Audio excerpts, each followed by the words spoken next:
Hey, what is up guys? Jay Burton here, and today I'm going to talk about Rep Paladin. This is for patch 7.0.3. Now first off, if you hear a humming in the background, I do apologize. That is my air conditioner. It is super hot outside. Oh, it's rough. So please try not to mind that. Okay, so Rep Paladin 7.0.3.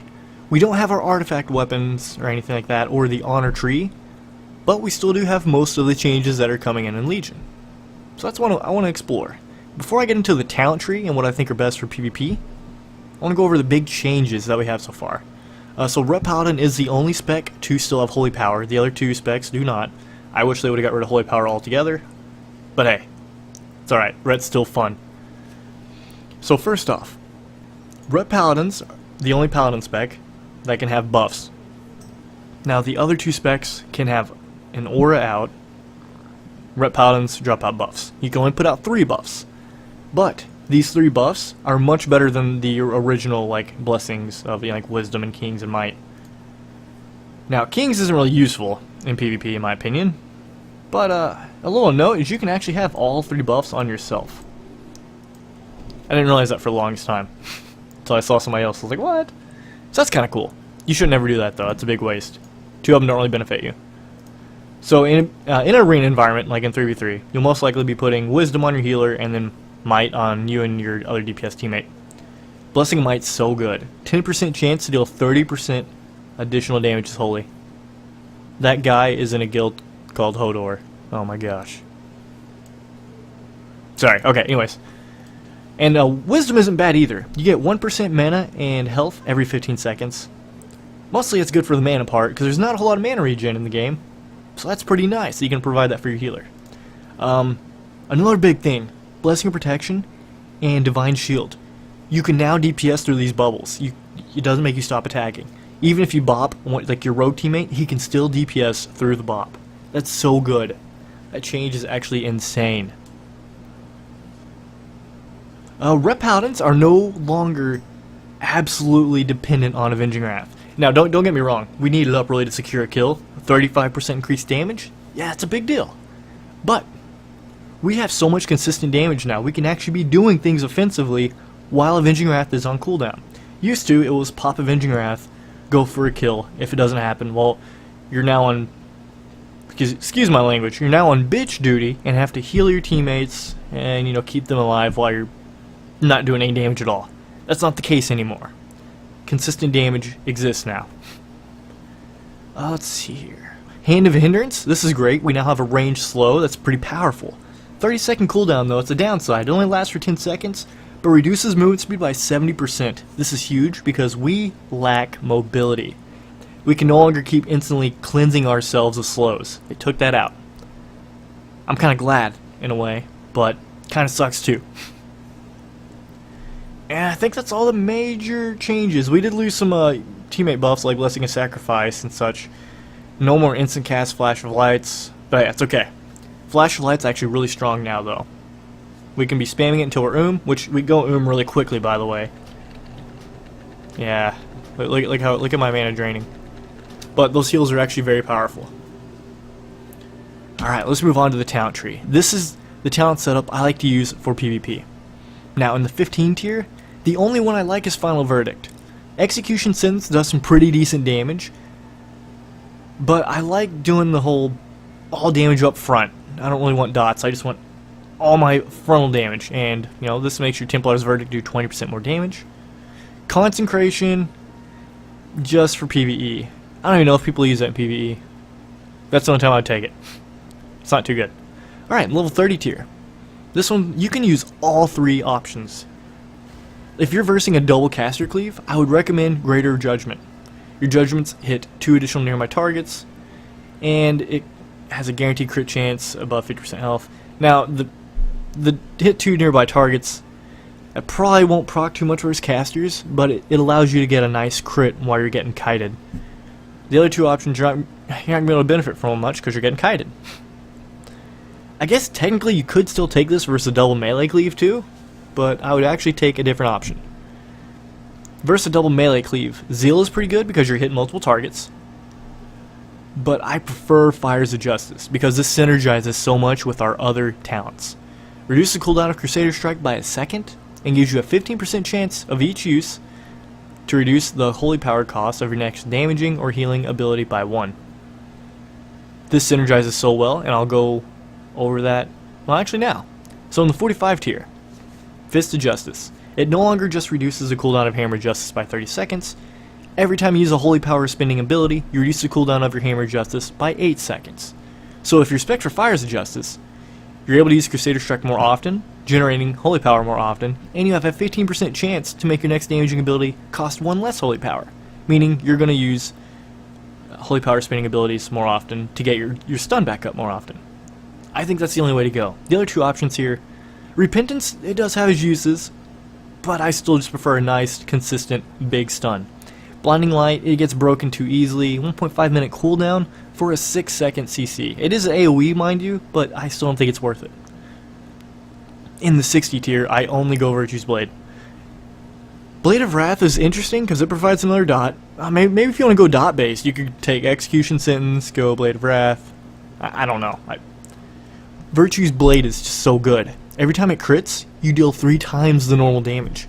It hits as hard as your normal Templar's Verdict. That's nice. In Divine Hammer, once again, probably just an AoE situation in PvE where, there's a lot of ads or something. It's not that good. In the 75 tier, this ability is really interesting. Justicar's Vengeance costs 5 holy power. It's a lot. But you deal decent damage, more than your Templar's Verdict, by the way.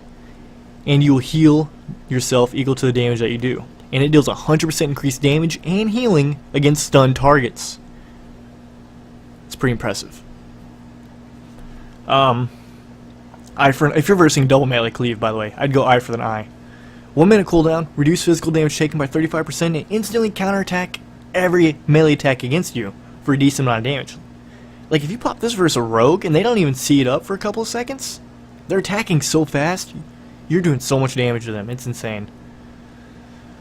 Word of Glory, I'm a little skeptical on this one. The reason why is you get 2 charges, but they're both a 1 minute cooldown. That's actually pretty long. And your teammates have to be within 15 yards of you. That's actually a decent distance for them to get the heal. Now, if everybody is standing on top of you, you will heal yourself and all of them for 40k. That's actually really good. It's just the situation of, having everybody near you is kind of hard. I most of the time would take Justicar's Vengeance unless I'm versing a double melee cleave. Justicar's Vengeance also couples well with our level 100 talent. I'll go over that in a second. So in the 90 tier, Divine Intervention's okay. It's a little less than okay. Reduce the cooldown of your Divine Shield by 50%. That's nice because it's a 5 minute cooldown.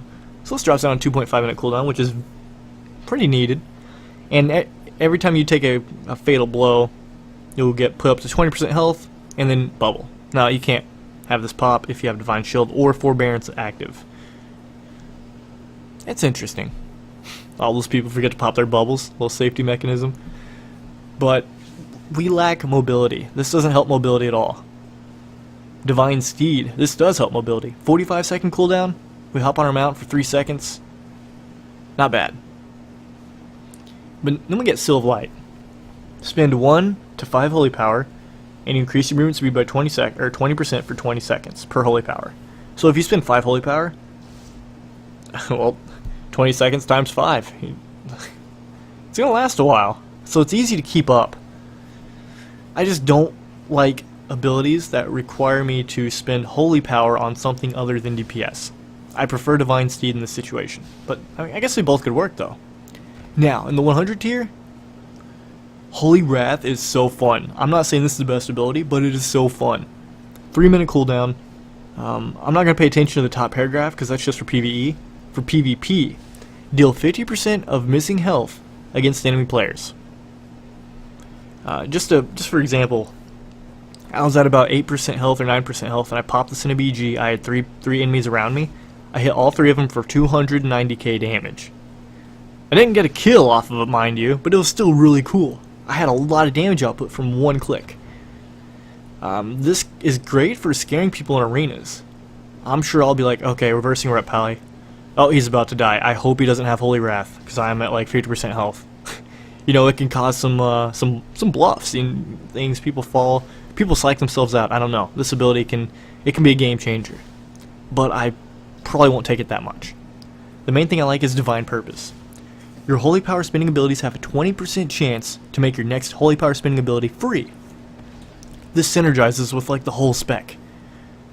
The reason why is when this procs, you can now use Justicar's Vengeance. Instead of spending 5 Holy Power, you'll spend 0. So that's really the only time I would use Justicar's Vengeance, is when this procs. Because you want to spend all your Holy Power, ideally, on Templar's Verdict. It only costs 3 Holy Power. So that way, we're increasing our chance to proc Divine Purpose. Which in turn, then we can proc Justicar's Vengeance more, by getting those free procs. And remember, every time we use a Holy Spinning Power ability, we reduce the stun cooldown by 8 seconds. So this whole spec right here just synergizes with each other. It's all about spending Holy Power, getting free uses of Holy Power, and then stunning more. I love it. It's so fun. So we actually have a lot we can do outside of wings. I love these changes. I can't even talk right now. I just love these changes. They're so fun. If you haven't played Ret yet, I recommend you try it. In terms of macros, we have a lot less abilities, so a lot less macros. I would probably make a Divine or a Blessing of Protection macro to use it on your Arena Partner 1 and 2, or 3. And then also same with Freedom 1, 2, and 3. Maybe a Focus Hammer Justice, Focus Rebuke. That's about it, really. I'm sure there's some more you probably could think of, but those are the ones you really just need. Okay, I think I covered it all. Guys, if you have any questions or comments, maybe you have a better idea on something or something you don't agree with, let me know in the comment section. Just don't be an asshole about it. Nobody likes an asshole. I'll probably just delete your comment. Alright guys, thank you for watching.